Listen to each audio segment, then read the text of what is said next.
Welcome to steno series 80 शब्द प्रति minute की श्रृंखला में आपका स्वागत है। यहाँ आपको डेली डिटेक्शन दिए जा रहे हैं जो कि आपके आने वाले एग्ज़ाम्स के लिए बहुत ही महत्वपूर्ण है। साथ ही साथ जिन भी दोस्तों के एसएससी और यूपीएसआई के भी एग्ज़ाम्स की तैयारी कर रहे हो उनके लिए ये संपादित डिटेक्शन बहुत ही लाभकारी है। डिटेक्शन पाने के लिए चैनल को सब्सक्राइब करिए और बेल आइकन को ऑन करिए जिससे हमारी डिटेक्शन डेली आपको मिल सके।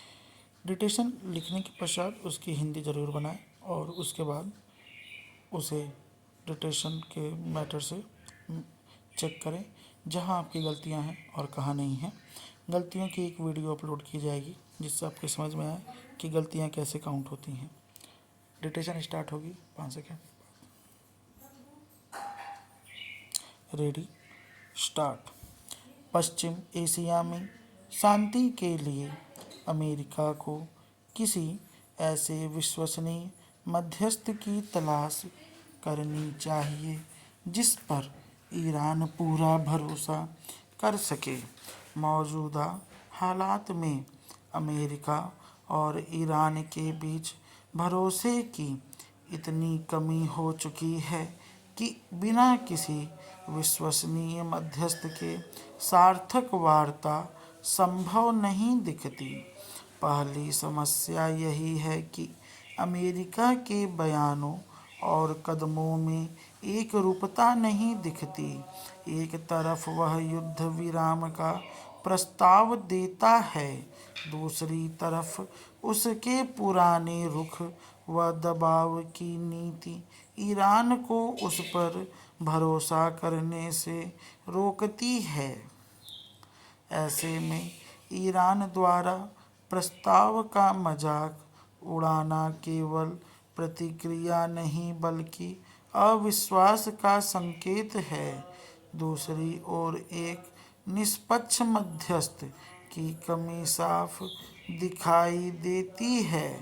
इतिहास बताता है कि जब भी दो देशों के बीच तनाव चरम पर होता है तब तीसरे पक्ष की भूमिका निर्णायक होती है। यहाँ भी ऐसे किसी पक्ष को आगे लाना जरूरी है। तीसरी महत्वपूर्ण बात है संयुक्त राष्ट्र सुरक्षा परिषद की प्रतिक्रिया अक्सर देर से और कमज़ोर रही है। जब संकट की शुरुआत में ठोस कदम नहीं उठाए जाते तो बाद में केवल अपीलों प्रभावी नहीं होती।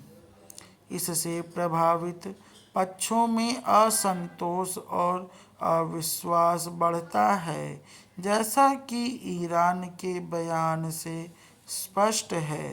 बिना इनके पश्चिम एशिया में शांति की बात बेमानी है।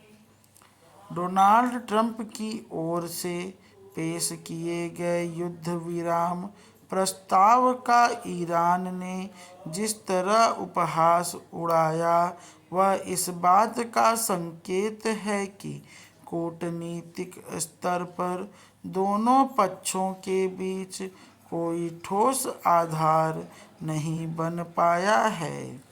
इस प्रस्ताव की सबसे बड़ी कमजोरी यह रही कि इसे बिना किसी विश्वसनीय मध्यस्थ के आगे बढ़ाया गया।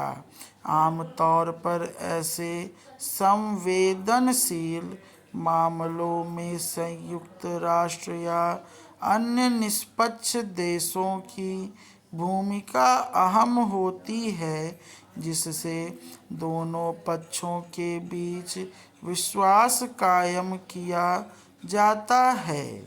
मगर इस मामले में अमेरिका ने सीधे प्रस्ताव रखकर यह मान लिया कि ईरान उस पर सकारात्मक प्रतिक्रिया देगा, जो उसकी एक रणनीतिक भूल साबित हुई।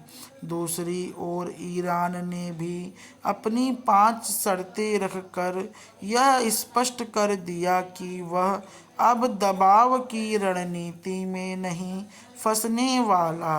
इन शर्तों को स्वीकार करना अमेरिका के लिए आसान नहीं है। इससे यह भी संकेत मिलता है कि ईरान अब अपनी स्थिति को पहले से अधिक मजबूत मान रहा है। साफ है, बिना ठोस संवाद, आपसी विश्वास और किसी निष्पक्ष मध्यस्थ की भूमिका के अमेरिका और ईरान के बीच किसी सार्थक समझौते की संभावना फिलहाल बेहद कम है। स्टॉप।